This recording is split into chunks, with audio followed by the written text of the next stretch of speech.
ನನ್ನ ಹೆಸರು ಪುಷ್ಪ ಎ. ನಾನು ಶ್ರೀ ಕಲೇಶ್ವರ ಸಂಯುಕ್ತ ಪದವಿ ಪೂರ್ವ ಕಾಲೇಜು ಪ್ರೌಢಶಾಲಾ ವಿಭಾಗ ಸಂಘಟನೆ ಇಲ್ಲಿ ಗಣಿತ ಸಹಶಿಕ್ಷಕಿಯಾಗಿ ಕಾರ್ಯನಿರ್ವಹಿಸ್ತಾ ಇದ್ದೀನಿ.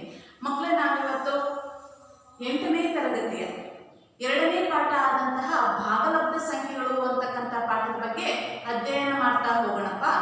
ಮೊದಲಿಗೆ ನೋಡಿ, ನಮಗೆ ಸಂಖ್ಯೆಗಳಲ್ಲಿ ವಿವಿಧ ರೀತಿಯಾದಂತಹ ಸಂಖ್ಯೆಗಳನ್ನು ನೋಡ್ತಾ ಬರ್ತೀವಿ ನಾವು.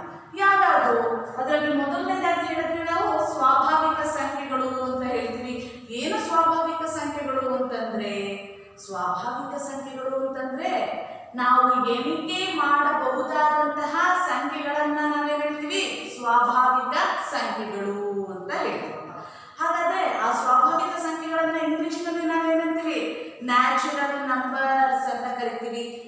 ಹಾಗಾದ್ರೆ ಆ ಸ್ವಾಭಾವಿಕ ಸಂಖ್ಯೆಗಳ ಗಣವನ್ನ ನಾವಿಲ್ಲಿ ಎನ್ ಅಕ್ಷರವನ್ನ ಬಳಸಿ ಸೂಚಿಸ್ತೀವಿ. ಅರ್ಥ ಮಾಡ್ಕೊಳ್ಳಿ. ಸ್ವಾಭಾವಿಕ ಸಂಖ್ಯೆಗಳ ಗಣವನ್ನ ನಾವು ಯಾವ್ದ್ರಿಂದ ಸೂಚಿಸ್ತೀವಿ? ಎನ್ನಿಂದ ಸೂಚಿಸ್ತೀವಿ. ಆ ಗಣದಲ್ಲಿ ಇರ್ತಕ್ಕಂತಹ ಸಂಖ್ಯೆಗಳನ್ನ ಬರೆಯುವಾಗ ನೋಡ್ಕೊಳ್ಳಿ ಮಕ್ಕಳೇ, ಪುಷ್ಪಬಣ್ಣದಿಂದ ಓಪನ್ ಮತ್ತೆ ಕ್ಲೋಸ್ ಮಾಡ್ತೀವಿ. ಇದರಲ್ಲಿ ಬರ್ತಕ್ಕಂತಹ ಸಂಖ್ಯೆಗಳು ಯಾವ್ಯಾವುದು ಅಂತ ಹೇಳಿದ್ರೆ 1, 2, 3, 4 ಇತ್ಯಾದಿ ಎಲ್ಲಿವರೆಗೂನಾದ್ರೂ ಮುಂದುವರಿತಾ ಹೋಗುತ್ತಪ್ಪ. ಅದೇ ರೀತಿಯಲ್ಲಿ ನೆಕ್ಸ್ಟ್ ಮುಂದಿನ ಸಂಖ್ಯೆಗಳು ಯಾವುದು ನಮಗೆ ಅಂತ ಹೇಳಿದ್ರೆ ಪೂರ್ಣ ಸಂಖ್ಯೆಗಳು ಅಂತ ಬರುತ್ತೆ.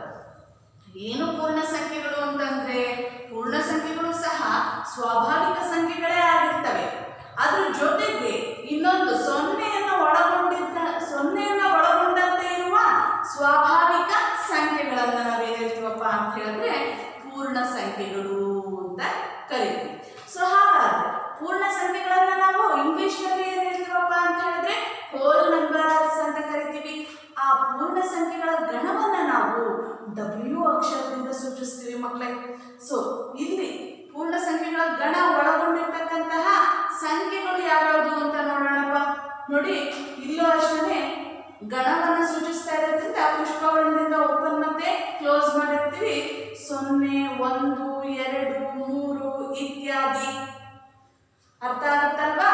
ಸೊ ಮುಂದಕ್ಕೆ ಬರೋಣಪ್ಪ. ನಾವು ಇವಾಗ ಪೂರ್ಣಾಂಕಗಳು ಅಂತ ಹೇಳ್ತೀವಿ. ಸ್ವಾಭಾವಿಕ ಸಂಖ್ಯೆಗಳು, ಪೂರ್ಣ ಸಂಖ್ಯೆಗಳು ಹಾಗೂ ಪೂರ್ಣಾಂಕಗಳು ಅಂತ ಹೇಳ್ತೀವಿ. ಸೊ ಹಾಗಾದ್ರೆ ಪೂರ್ಣಾಂಕಗಳು ಅಂತಂದ್ರೆ ಏನು? ಸೊನ್ನೆಯನ್ನು ಒಳಗೊಂಡಂತೆ ಧನಾತ್ಮಕ ಮತ್ತು ಋಣಾತ್ಮಕ ಸಂಖ್ಯೆಗಳನ್ನ ಒಳಗೊಂಡು ಆಗಿರ್ತಕ್ಕಂತಹ ಸಂಖ್ಯಾ ಗಣವನ್ನ ನಾವೇನ್ ಹೇಳ್ತೀವಪ್ಪ ಅಂತ ಹೇಳಿದ್ರೆ ಪೂರ್ಣಾಂಕಗಳ ಗಣ ಅಂತ ಕರಿತೀವಿ. ಇಂಗ್ಲಿಷ್ ನಲ್ಲಿ ನಾವು ಅದನ್ನ ಇಂಟೀಜರ್ಸ್ ಅಂತ ಹೇಳ್ತೀವಿ ಮಕ್ಕಳ. ಸೊ ನೋಡ್ಕೊಳ್ಳಿ, ಈ ಕಡೆ ಆ ಇಂಟೀಜರ್ಸ್ ಸೆಟ್ ಅನ್ನ Z ನಿಂದ ಸೂಚಿಸ್ತೀವಿಯಪ್ಪ ಇಲ್ಲಿ. ಸೊ ಇದರಲ್ಲಿ ಬರ್ತಕ್ಕಂತಹ ಅಂಕೆಗಳು ಮತ್ತು ಸಂಖ್ಯೆಗಳು ಯಾವ್ಯಾವುದು ಅಂತ ಹೇಳಿದ್ರೆ -3, -2, -1, 0, 0ಇಂದ ಮುಂದಕ್ಕೆ ಹೋದಾಗೆ +1, +2, +3 ಇತ್ಯಾದಿ. ಅಂದ್ರೆ ಸೊನ್ನೆಯನ್ನು ಒಳಗೊಂಡಂತೆ ಧನಾತ್ಮಕ ಮತ್ತು ಋಣಾತ್ಮಕ ಸಂಖ್ಯೆಗಳನ್ನು ಒಳಗೊಂಡು ಆಗಿರ್ತಕ್ಕಂಥ ಒಂದು ಗಣ ಯಾವ್ದು ಅಂತ ಹೇಳಿದ್ರೆ ಪೂರ್ಣಾಂಕಗಳ ಗಣ ಅಂತ ಹೇಳ್ತೀವಿ. ಸೊ ಹಾಗಾದ್ರೆ ನೆಕ್ಸ್ಟ್ಗೆ ಬರೋಣಪ್ಪ. ಏನಿದೆ ನಮಗೆ? ಭಾಗಲಬ್ಧ ಸಂಖ್ಯೆಗಳು ಅಂತ ಇದೆ. ಸೊ ಏನು ಭಾಗಲಬ್ಧ ಸಂಖ್ಯೆಗಳು ಅಂತಂದ್ರೆ, ಭಾಗಲಬ್ಧ ಸಂಖ್ಯೆಗಳು ಅಂತಂದ್ರೆ ಏನು ಅಂತ ಅನ್ನೋದನ್ನ ನಾವು ಮುಂದೆ ಇವಾಗ ವಿಸ್ತೃತವಾಗಿ ಅಧ್ಯಯನ ಮಾಡ್ತಾ ಹೋಗೋಣಪ್ಪ. ನೋಡಿ, ಭಾಗಲಬ್ಧ ಸಂಖ್ಯೆಗಳು ಅಂತಂದ್ರೆ ನಮಗೆ P/Q ರೂಪದಲ್ಲಿ ವ್ಯಕ್ತಪಡಿಸಬಹುದಾದಂತಹ ಸಂಖ್ಯೆಗಳನ್ನ ನಾವೇನ್ ಹೇಳ್ತೀವಿ? ಭಾಗಲಬ್ಧ ಸಂಖ್ಯೆಗಳು ಅಂತ ಕರಿತೀವಿ. ಹಾಗಾದ್ರೆ ಅದನ್ನ ಇಂಗ್ಲಿಷ್ ನಲ್ಲಿ ನಾವು ರ್ಯಾಷನಲ್ ನಂಬರ್ಸ್ ಅಂತ ಹೇಳ್ತೀವಿ.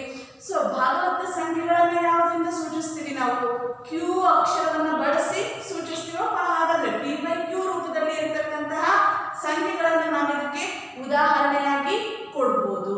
ಯಾವ್ಯಾವುದು? 2/3 ಒಂದು ಭಾಗಲಬ್ಧ ಸಂಖ್ಯೆ, ಅದೇ ರೀತಿ 1/2 ಕೂಡ ಒಂದು ಭಾಗಲಬ್ಧ ಸಂಖ್ಯೆ ಇತ್ಯಾದಿ ಮುಂದುವರಿತಾ ಹೋಗುತ್ತೆ. ಯಾವುದನ್ನು ಬೇಕಾದ್ರೂ ನಾವು ಕೊಡ್ತಾ ಹೋಗ್ಬೋದು. ಹಾಗಾದ್ರೆ ಸಂಖ್ಯೆಗಳಲ್ಲಿ ಮೊದಲಿಗೆ ಸ್ವಾಭಾವಿಕ ಸಂಖ್ಯೆಗಳು ಅಂತಂದ್ರೆ ಏನು ಅನ್ನೋದನ್ನ ತಿಳ್ಕೊಂಡ್ವಿ. ನಂತರ ಪೂರ್ಣ ಸಂಖ್ಯೆಗಳು ಅಂತಂದ್ರೆ ಏನು ಅನ್ನೋದನ್ನ ಅರ್ಥ ಮಾಡ್ಕೊಂಡಿದೀವಿ.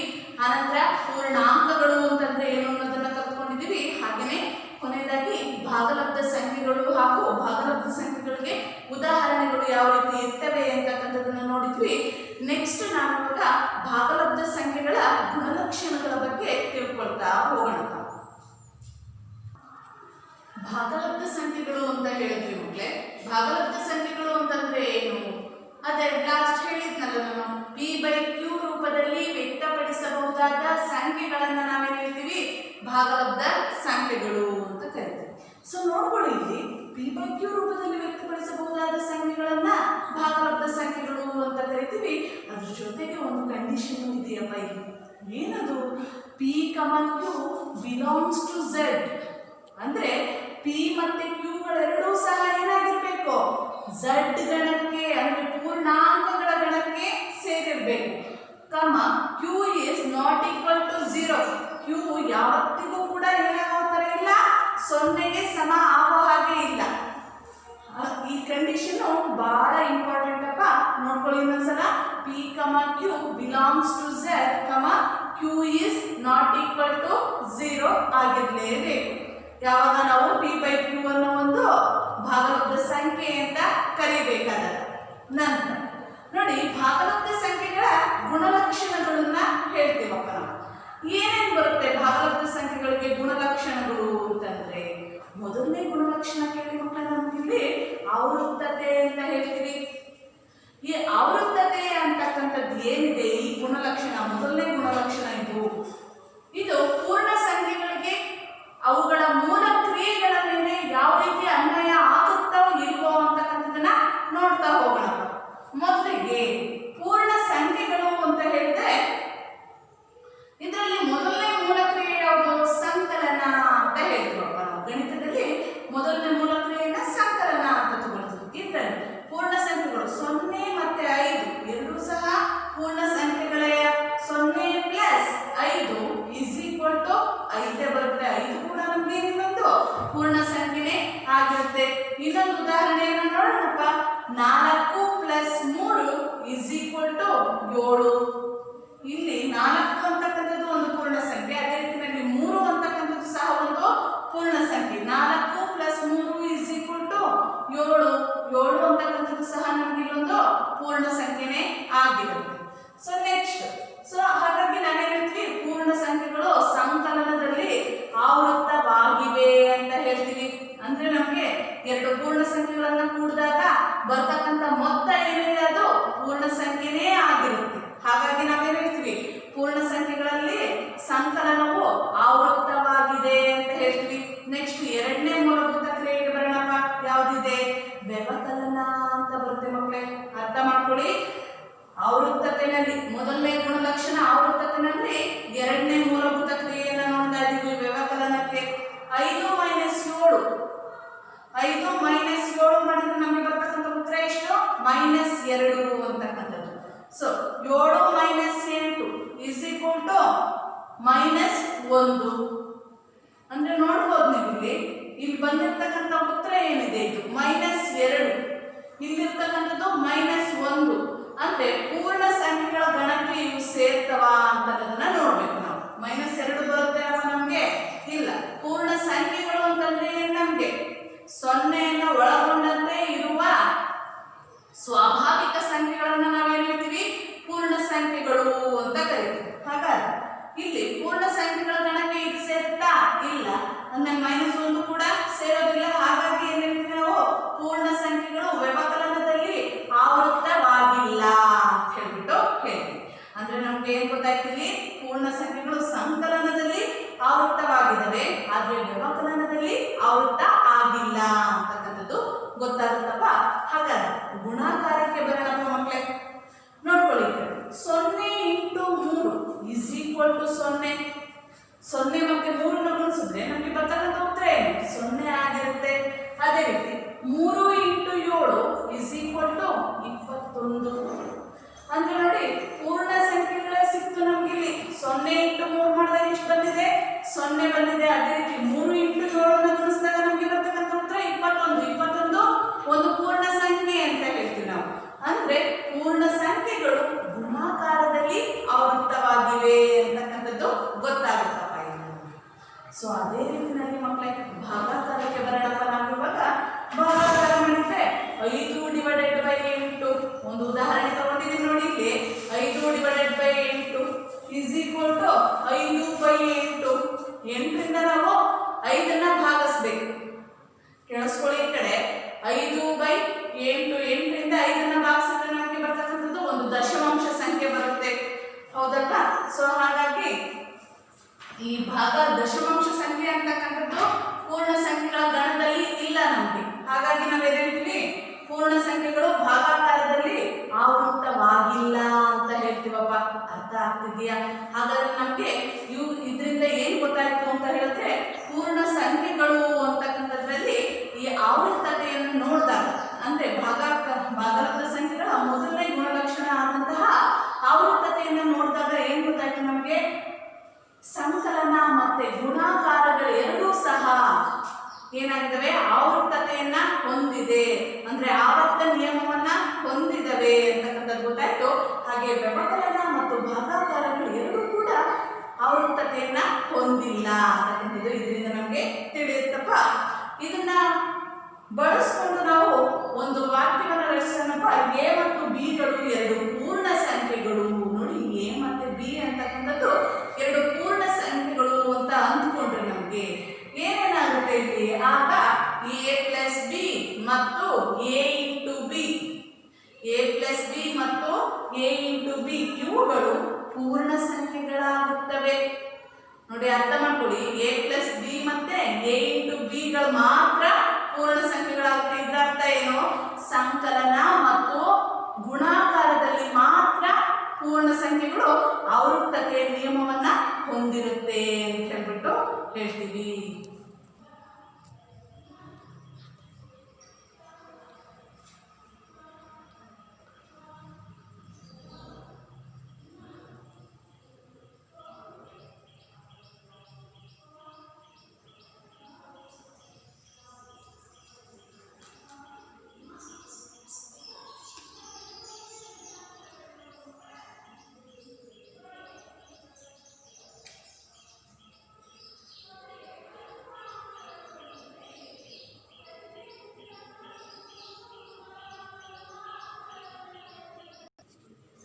ಪೂರ್ಣ ಸಂಖ್ಯೆಗಳಲ್ಲಿ ನಮಗೆ ಗೊತ್ತಾಯ್ತು ಮಕ್ಕಳೇ, ಆವೃತ್ತತೆ ಅಂತಕ್ಕಂತಹ ಭಾಗಲಬ್ಧ ಸಂಖ್ಯೆಗಳ ಗುಣಲಕ್ಷಣಗಳಲ್ಲಿ ಮೊದಲನೇ ಗುಣಲಕ್ಷಣ ಯಾವುದಾಗಿತ್ತು ನಮಗೆ, ಆವೃತ್ತತೆ ಅಂತಕ್ಕಂಥದ್ದಾಗಿತ್ತು. ಅದನ್ನ ಪೂರ್ಣ ಸಂಖ್ಯೆಗಳ ಮೂಲಭೂತ ಕ್ರಿಯೆಗಳಲ್ಲಿ ನೋಡಿದಾಗ ನಮಗೆ ಸಂಕಲನ ಮತ್ತು ಗುಣಾಕಾರದಲ್ಲಿ ಏನನ್ನ ಆವೃತ್ತತೆಯನ್ನ ಹೊಂದಿವೆ ಅಂತಕ್ಕಂಥದ್ದನ್ನ ತಿಳ್ಕೊಂಡ್ವಿ. ಅಂದ್ರೆ ಎ ಪ್ಲಸ್ ಬಿ ಮತ್ತು ಎ ಇಂಟು ಬಿಗಳು ಆವೃತ್ತತೆಯನ್ನ ಹೊಂದಿವೆ ಅಂತಕ್ಕಂಥದ್ದು ಗೊತ್ತಾಗುತ್ತೆ. ಹಾಗಾದ್ರೆ ಅದ್ರ ನಂತರ ಬರ್ತಕ್ಕಂಥದ್ದು ಯಾವ್ದು ನಮ್ಗಿಲ್ಲಿ, ಪೂರ್ಣಾಂಕಗಳು ಅಂತ ಬರುತ್ತಪ್ಪ. ತಿಳ್ಕೊಳ್ಳಿ, ಪೂರ್ಣಾಂಕಗಳು ಅಂತ ಬರುತ್ತೆ. ಈ ಪೂರ್ಣಾಂಕಗಳಲ್ಲಿ ಮೂಲಭೂತ ಕ್ರಿಯೆಗಳನ್ನ ಮಾಡೋದ್ರ ಮೂಲಕ ಯಾವ ಯಾವ ನಿಯಮಗಳು ಆವೃತ್ತತೆಯನ್ನ ಹೊಂದಿವೆ ಅಂತಕ್ಕಂಥದ್ದನ್ನ ತಿಳ್ಕೊಳ್ಳೋಣ. ಸೊ ನೋಡ್ಕೊಳ್ಳಿ, ಈ ಕಡೆ ಮೊದಲಿಗೆ ಸಂಕಲನದ ಮೂಲಭೂತ ಕ್ರಿಯೆಯನ್ನ ಮಾಡೋಣಪ್ಪ. ಏನ್ ಬರುತ್ತೆ, -6 ಪ್ಲಸ್ 5. -6ಕ್ಕೆ ನಾವು ಪ್ಲಸ್ 5 ಸೇರಿಸಿದ್ರೆ ನಮಗೆ ಬರ್ತಕ್ಕಂಥ ಉತ್ತರ ಎಷ್ಟು, -1 ಅಂತಕ್ಕಂಥದ್ದು ಸಿಗುತ್ತೆ. ಅದೇ ರೀತಿಯಲ್ಲಿ -7 plus of -5, plus into minus becomes minus, ಅಂದ್ರೆ -7 -5 ಕೂಡಿದ್ರೆ ಎರಡನ್ನ ಎಷ್ಟು ಬರುತ್ತೆ, -12 ಅಂತಕ್ಕಂಥದ್ದು ಸಿಗುತ್ತೆ.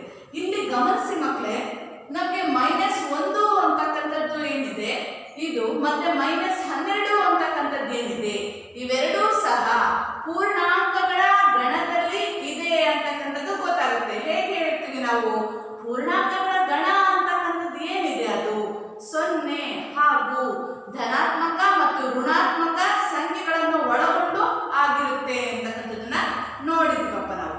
ಸೊ ಹಾಗಾಗಿ ಪೂರ್ಣಾಂಕಗಳು ಸಂಕಲನದಲ್ಲಿ ಆವೃತ್ತವಾಗಿವೆ ಅಂತ ಹೇಳ್ತೀವಿ. ನೆಕ್ಸ್ಟ್ ಮೂಲಭೂತ ಕ್ರಿಯೆಗೆ ಬರೋಣಪ್ಪ. ಯಾವುದಿದೆ, ವ್ಯವಕಲನ ಅಂತ ಇದೆ ಮಕ್ಕಳೇ. ಸೊ ನೋಡಿ, 7 - 5, 7ರಲ್ಲಿ ನಾವು 5ನ್ನ ಕಳೆದ್ರೆ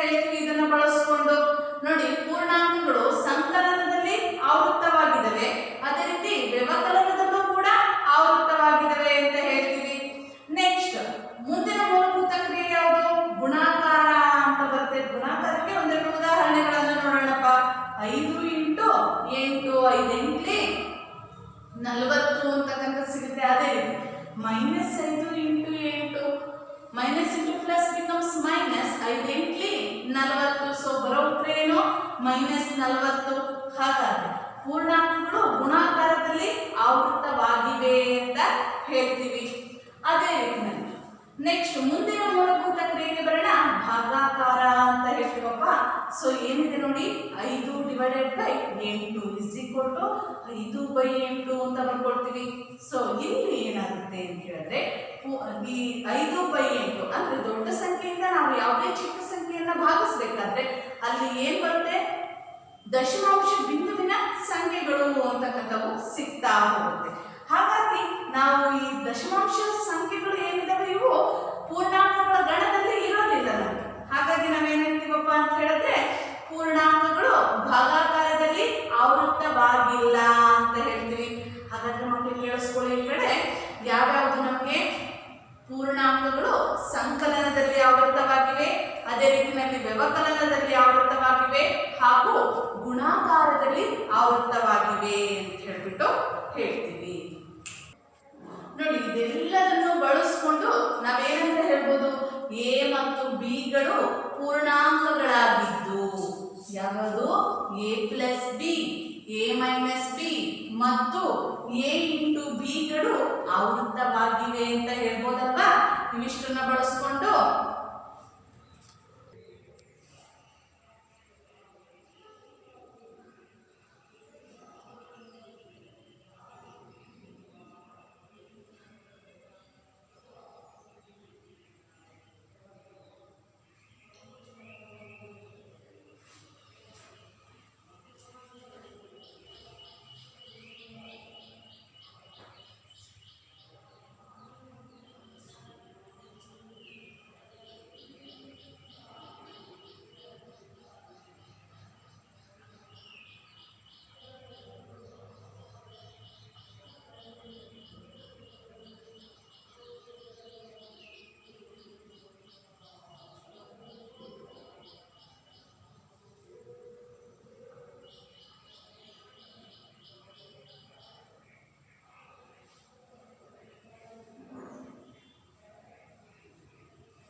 ಭಾಗಲಬ್ಧ ಸಂಖ್ಯೆಗಳಲ್ಲಿ ಆವೃತ್ತತೆ ನಿಯಮಗಳನ್ನ ಪೂರ್ಣ ಸಂಖ್ಯೆಗಳು ಹಾಗೂ ಪೂರ್ಣಾಂಕಗಳಲ್ಲಿ ನೋಡಿದ್ವಪ್ಪ.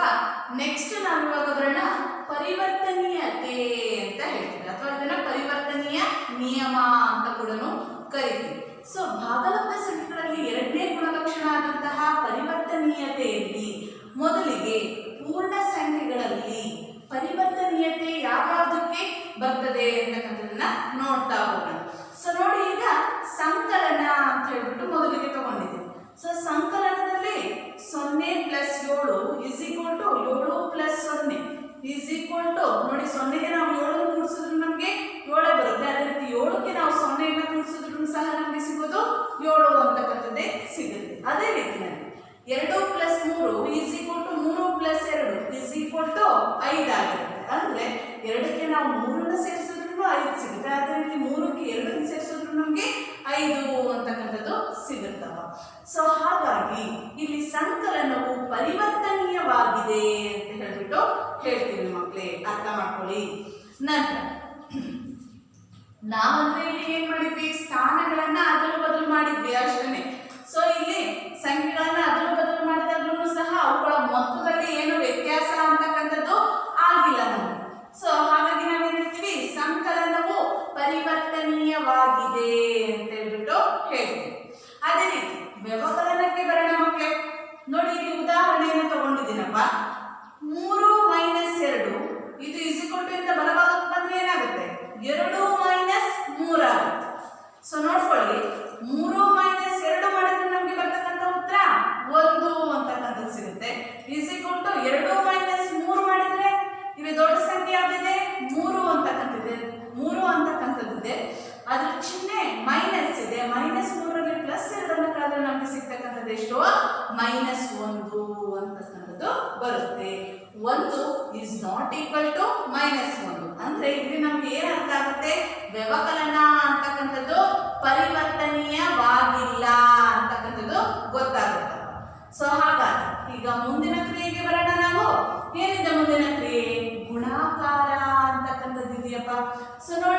ಒಂದು ಉದಾಹರಣೆಯನ್ನು ತಗೊಂಡಿದ್ದೀನಿ ನಾನು. 4 ಇಂಟು 3 ಈಸ್ ಈಕ್ವಲ್ ಟು ಅದನ್ನು ಬದಲು ಮಾಡೋದು 3 ಇಂಟು 4 ಎರಡನ್ನು ಗುಣಿಸಿದ್ರೆ ನಮಗೆ ಬರ್ತಕ್ಕಂಥ ಉತ್ತರ 12 ಆಗಿರುತ್ತೆ. ಅದೇ ರೀತಿಯಲ್ಲಿ 2 into 5 is equal to 5 into 2 is equal to ಎಷ್ಟು ಬರುತ್ತೆ 10 ಅಂತಕ್ಕಂಥದ್ದು ಸಿಗುತ್ತೆ. ಹಾಗಾದ್ರೆ ಇಲ್ಲಿ ಗುಣಾಕಾರವು ಪರಿವರ್ತನೀಯವಾಗಿದೆ ಅಂತ ಹೇಳ್ತೀವಪ್ಪ. ಸೊ ಅರ್ಥ ಮಾಡ್ಕೊಳ್ಳಿ, ಇಲ್ಲಿ ಸಂಕಲನದಲ್ಲಿ ನಮಗೆ ಪರಿವರ್ತನೀಯ ಆಗಿತ್ತು, ಅದೇ ರೀತಿ ಗುಣಾಕಾರದಲ್ಲೂ ಕೂಡ ಪರಿವರ್ತನೀಯತೆ ಅಂತಕ್ಕಂಥದ್ದು ಆಗಿದೆ. ನಂತರ ಭಾಗಾಕಾರ ಕ್ರಿಯೆ, ಕೊನೆಯ ಕ್ರಿಯೆಯಾದಂತಹ ಭಾಗಾಕಾರ ಕ್ರಿಯೆಗೆ ಬರೋಣ. ನೋಡಿ ಏನಾಗುತ್ತೆ ಇಲ್ಲಿ 4 divided by 2 is equal to ಅದನ್ನು ಬದಲು ಮಾಡೋದಪ್ಪ 2 divided by 4. So 4 divided by 2 ಅಂತಂದ್ರೆ ಏನು ಬರ್ಕೋಬಹುದು ಅದನ್ನ 4 by 2 is equal to 2 by 4 ಆಗುತ್ತೆ. ನೋಡಿ ಇಲ್ಲಿ ಬೆಲೆಗಳೇ ಬದಲಾಗೋಗುತ್ತೆ. ಇಲ್ಲಿ 2 1 2 2 2 4 ಇಸ್ ಈಕ್ವಲ್ ಟು 2 ಬೈ 4 ಅಂತಂದ್ರೆ 2 1 2 2 2 4 ಅಂದ್ರೆ 1 ಬೈ 2 ಆಗೋಯ್ತು ಮಕ್ಕಳಿಗೆ. ಅರ್ಥ ಮಾಡ್ಕೊಳ್ಳಿ, 2 1 ಬೈ 2ಕ್ಕೆ ಸಮಾನ ಅಲ್ಲ ಅಂತ ಈಸಿಯಾಗಿ ಹೇಳ್ತೀವಿ ನೀವೇ. ಸೊ ಹಾಗಾಗಿ ಇದನ್ನ ಏನಂತೀವಿ ನಾವು ನಾಟ್ ಈಕ್ವಲ್ ಅಂತ ಬರೀತೀವಿ. ಇದರಿಂದ ನಮ್ಗೆ ಏನ್ ಗೊತ್ತಾಗುತ್ತಪ್ಪ ಅಂತ ಹೇಳಿದ್ರೆ ಭಾಗಾಕಾರವು ಪರಿವರ್ತನೀಯವಾಗಿಲ್ಲ ಅಂತ ಹೇಳ್ಬಿಟ್ಟು ಗೊತ್ತಾಗುತ್ತೆ. ಹಾಗಾದ್ರೆ ಮಕ್ಕಳೇ ನಮಗೆ ಪೂರ್ಣ ಸಂಖ್ಯೆಗಳಲ್ಲಿ ಯಾವ್ಯಾವುದು ಸಂಕಲನ ಮತ್ತೆ ಗುಣಾಕಾರ ಅಂತಕ್ಕಂಥದ್ದು ಏನಾಗಿದೆ ಪರಿವರ್ತನೀಯವಾಗಿದೆ. ಉಳಿದಂತೆ ವ್ಯಕ್ತಿಯ ವ್ಯವಕಲನ ಹಾಗೂ ಭಾಗಾಕಾರವು ಪರಿವರ್ತನೀಯವಾಗಿಲ್ಲ ಅಂತಕ್ಕಂಥದ್ದು ತಿಳಿಯುತ್ತೆ. ಇದರಿಂದ ಸಾಮಾನ್ಯವಾಗಿ ಹೇಳ್ಬೇಕಾದ್ರೆ ಮಕ್ಕಳು ನೋಡಿ, ಇಲ್ಲಿ ಪರಿವರ್ತನೀಯತೆ ಅಂತಕ್ಕಂಥದ್ದು ನಮಗಿಲ್ಲಿ ಸಂಕಲನ ಮತ್ತು ಗುಣಾಕಾರಗಳು ಎರಡಕ್ಕೆ ಮಾತ್ರ ಅನ್ವಯಿಸುತ್ತೆ ಅಂತಕ್ಕಂಥದ್ದನ್ನ ತಿಳ್ಕೊಂಡ್ವಿ. ನಾನು ಇವಾಗ ಸಾಮಾನ್ಯವಾಗಿ ಪರಿವರ್ತನೀಯ ನಿಯಮವನ್ನ ಹೇಳಬೇಕಾದ್ರೆ ಎ ಮತ್ತು ಬಿ ಗಳು ಎರಡು ಪೂರ್ಣ ಸಂಖ್ಯೆಗಳಾದಾಗ ಅಂತ ತಗೊಳ್ತೀವಿ. ನೋಡಿ ಎ ಮತ್ತೆ ಬಿ ಗಳನ್ನ ಎರಡು ಪೂರ್ಣ ಸಂಖ್ಯೆಗಳು ಅಂತ ತಗೊಂಡ್ರೆ ನೋಡಿ ಇಲ್ಲಿ ಸಂಕಲನದ ಪರಿವರ್ತನೀಯ ನಿಯಮವನ್ನು ಬರೀಬೇಕಾದ್ರೆ ಯಾವ ರೀತಿ ಬರೆಯೋದು ನಾವು A plus B is equal to B plus A ಆಗಿರುತ್ತೆ ಅಂತ ಹೇಳ್ತೀವಿ. ಅದೇ ರೀತಿ ಗುಣಾಕಾರಕ್ಕೆ ಪರಿವರ್ತನೀಯ ನಿಯಮವನ್ನು ಹೇಳಬೇಕಾದ್ರೆ A into B is equal to B into A ಆಗಿರುತ್ತದೆ ಅಂತ ಹೇಳ್ತೀವಿ.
ಪರಿವರ್ತನೀಯ ನಿಯಮವನ್ನು ನೋಡಿದ್ವಪ್ಪ, ಏನ್ ಗೊತ್ತಾಯ್ತು ನಮ್ಗೆ ಅಂತ ಹೇಳಿದ್ರೆ ಸಂಕಲನ ಮತ್ತು ಗುಣಾಕಾರಗಳೆರಡಕ್ಕೆ ನಮ್ಗೆ ಪರಿವರ್ತನೀಯ ನಿಯಮ ಅಂತಕ್ಕಂಥದ್ದು ಅನ್ವಯಿಸ್ತದೆ ಅನ್ನೋದು ತಿಳಿಯುತ್ತೆ.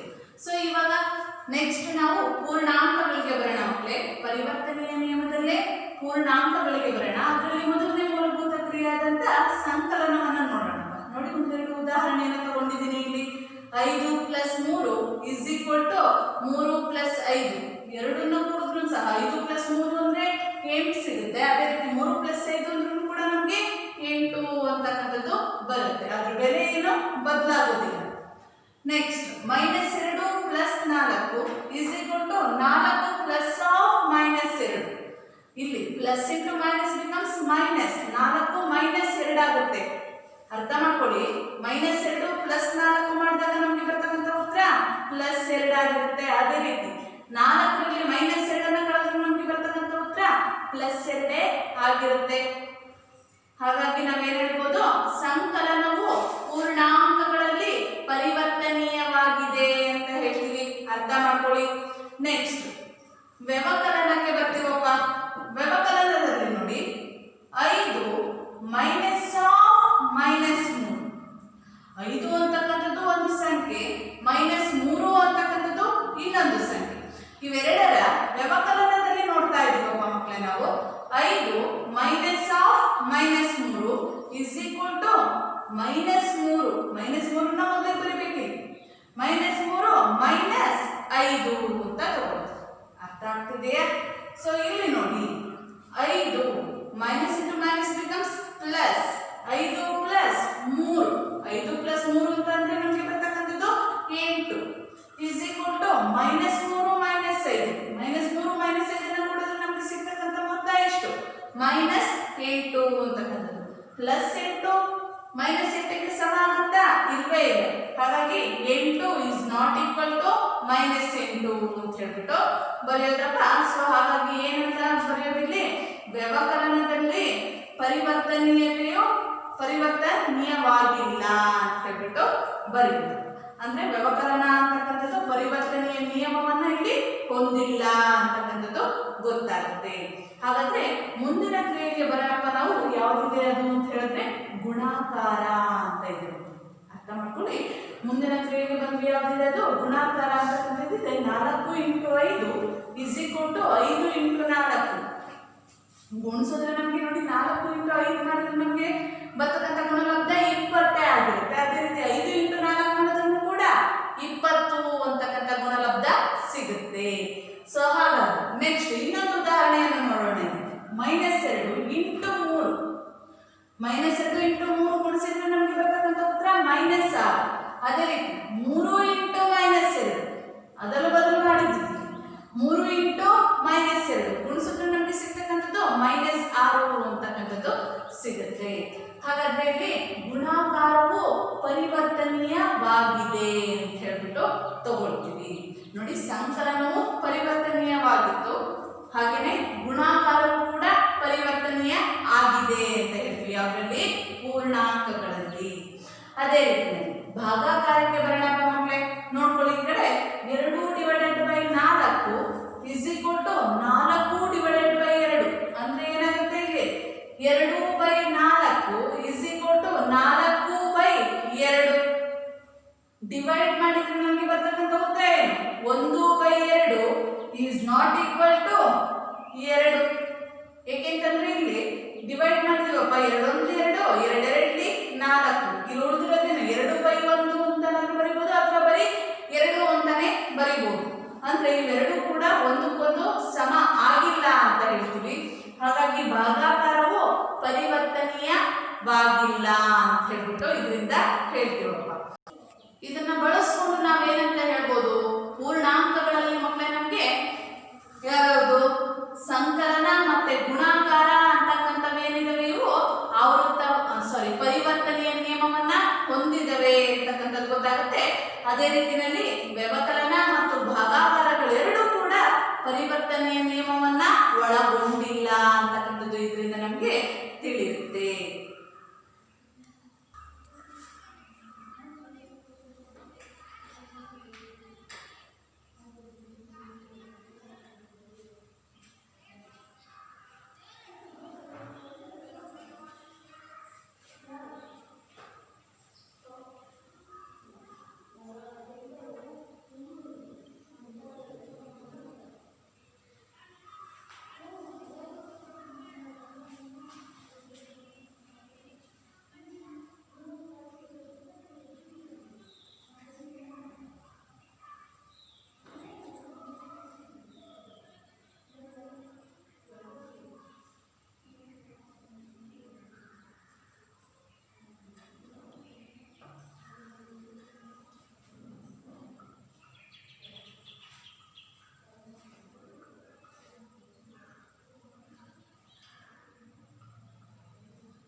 ನಾವು ಮೊದಲಿಗೆ ಹೇಗೆ ನಾವು ಪರಿವರ್ತನೀಯತೆಯಲ್ಲಿ ಮತ್ತು ಆವರ್ತತೆಯಲ್ಲಿ ಪೂರ್ಣ ಸಂಖ್ಯೆಗಳಿಗೆ ನೋಡಿದ್ವು, ಅದೇ ರೀತಿಯಲ್ಲಿ ಸಹವರ್ತನೀಯತೆಯಲ್ಲೂ ಕೂಡ ಪೂರ್ಣ ಸಂಖ್ಯೆಗಳಿಗೆ ಮೊದಲು ಅದರ ಮೂಲಭೂತ ಕ್ರಿಯೆಗಳಾದಂತಹ ಸಂಕಲನ, ವ್ಯವಕಲನ, ಗುಣಾಕಾರ ಮತ್ತು ಭಾಗಾಕಾರಗಳಿಗೆ ಸಹವರ್ತನೀಯತೆ ಆಗುತ್ತೋ ಇಲ್ವೋ ಅಂತ ಹೇಳ್ಬಿಟ್ಟು ನೋಡೋಣ.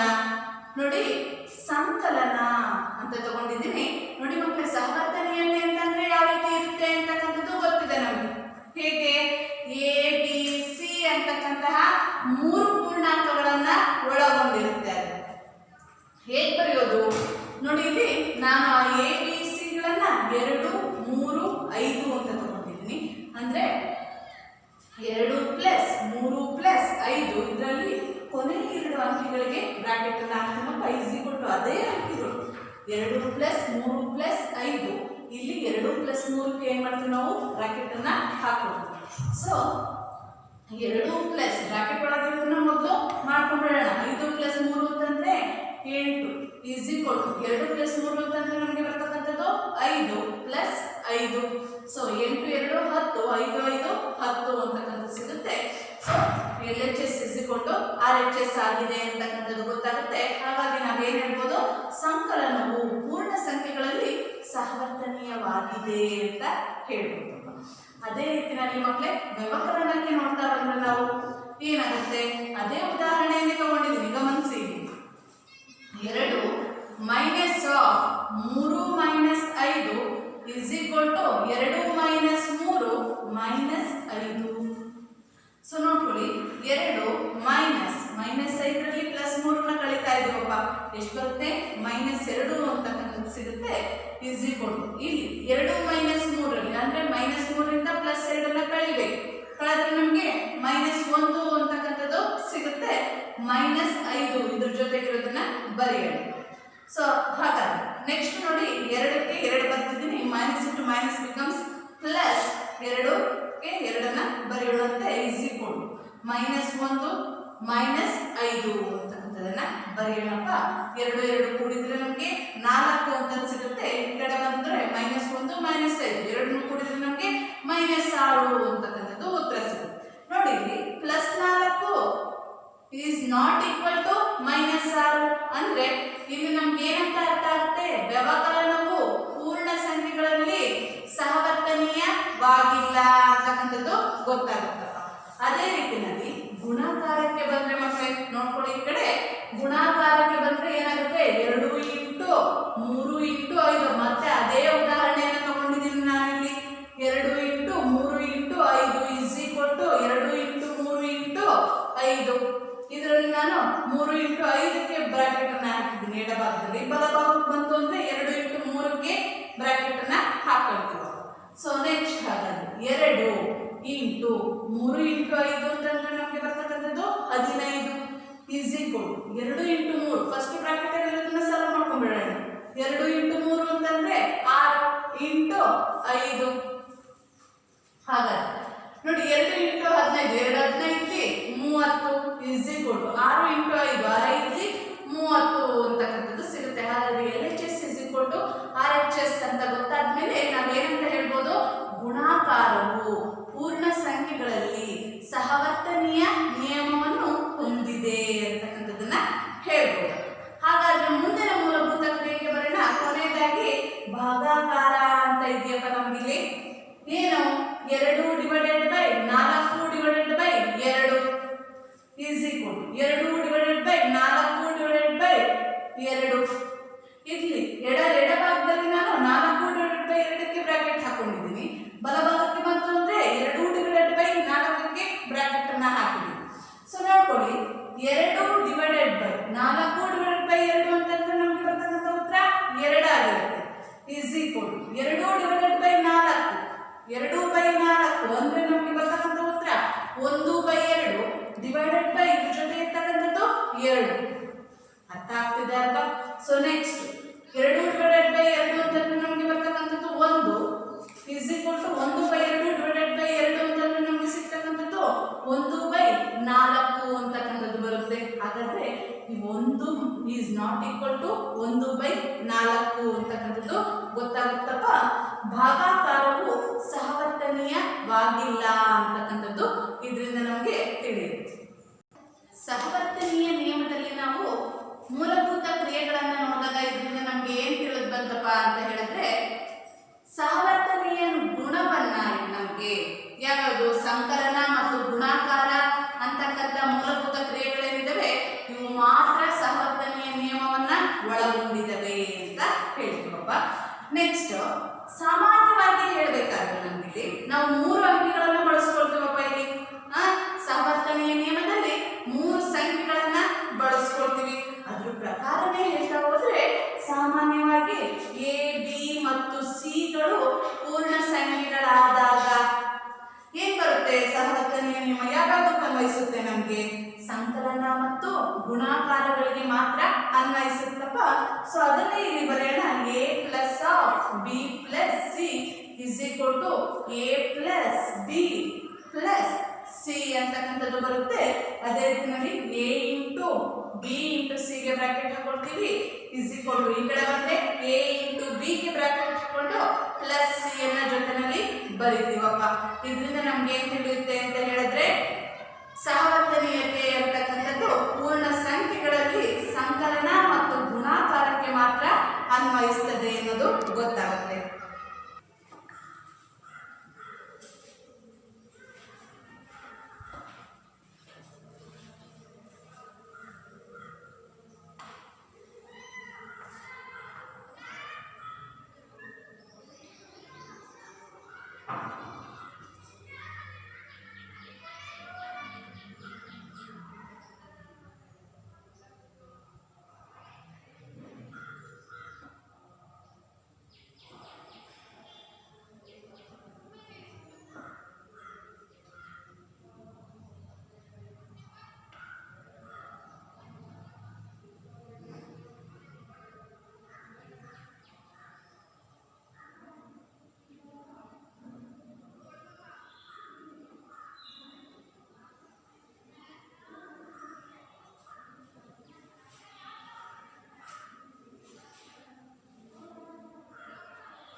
ಹಾಗಾದ್ರೆ ಮಕ್ಕಳೇ, ನಾವು ಇವತ್ತಿನ ತರಗತಿನಲ್ಲಿ ಏನೇನನ್ನು ತಿಳ್ಕೊಂಡ್ವಪ್ಪ ಅಂತ ಹೇಳಿದ್ರೆ ಭಾಗಲಬ್ಧ ಸಂಖ್ಯೆಗಳು ಅಂತಕ್ಕಂಥ ಪಾಠದಲ್ಲಿ ಭಾಗಲಬ್ಧ ಸಂಖ್ಯೆಗಳು ಅಂತಂದ್ರೆ ಏನು ಅಂತಕ್ಕಂಥದನ್ನ ತಿಳ್ಕೊಂಡ್ವಿ. ಹಾಗೆಯೇ ಭಾಗಲಬ್ಧ ಸಂಖ್ಯೆಗಳಿಗೆ ಉದಾಹರಣೆಗಳನ್ನ ತಿಳ್ಕೊಂಡ್ವಪ್ಪ.